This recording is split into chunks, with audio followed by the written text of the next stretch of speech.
Overcoming guilt and shame. Addiction leaves behind a trail of guilt and shame, heavy burdens that make moving forward feel impossible. But today, I want to share a message of hope.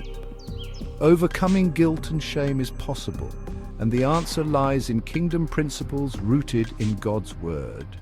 Let's start with this promise from God in Isaiah chapter 41, verse 10. Fear thou not, for I am with thee. Be not dismayed, for I am thy God. I will strengthen thee, yea, I will help thee.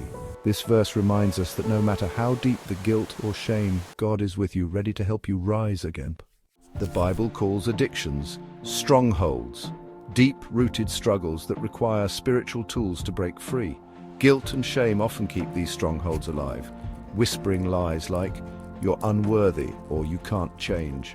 But the truth is, God's grace is bigger than any mistake you've made. Think of King David, who faced guilt after his failings, yet became a man after God's own heart. Or Mary Magdalene, who found redemption and purpose despite her past. Their stories show that your mistakes don't define you, God's love does. So, how do you begin breaking free? Here are 7 biblical steps to overcoming guilt and shame. Acknowledge your guilt without dwelling on it. Admit where you've fallen, but remember 1 John chapter 1, verse 9. If we confess our sins, he is faithful and just to forgive us. Understand God's forgiveness. Jesus paid the price for your mistakes, so don't keep punishing yourself. Embrace your identity in Christ. Romans chapter 8, verse 1 says, There is therefore now no condemnation to them which are in Christ Jesus. Surround yourself with encouragement. Join a supportive faith community or accountability group. Replace lies with biblical truth. Combat shame by speaking God's word over your life. For example, say, I am a new creation in Christ. 2 Corinthians chapter 5, verse 17. Use your story to help others. Your past is evidence that God will continue to guide you. As I've said before, God has gotten you through everything you've been through, so he won't fail you now. Pray without ceasing.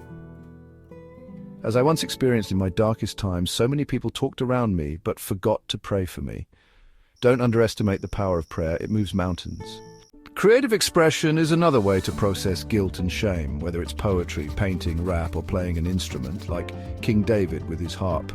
Art can heal your soul and inspire others. In my own journey, I wrote There's Power in Pain and Poetry to process my struggles and share a message of hope. This book is not only a reflection of my path to healing, but also a tool to guide you through your own. It's a powerful resource for those in recovery, those supporting a loved one, and even those currently incarcerated. Psalm 23 reminds us that we walk through the valley of the shadow of death. We don't stay there, and as 2 Corinthians 4:17 says, this too shall pass. Your guilt and shame don't define you. God's love and grace do, so keep going. You're not alone. Find inspiration and practical guidance in my book, available on Amazon, Barnes & Noble, and hustleheavenlyinc.com. Let's walk this journey together.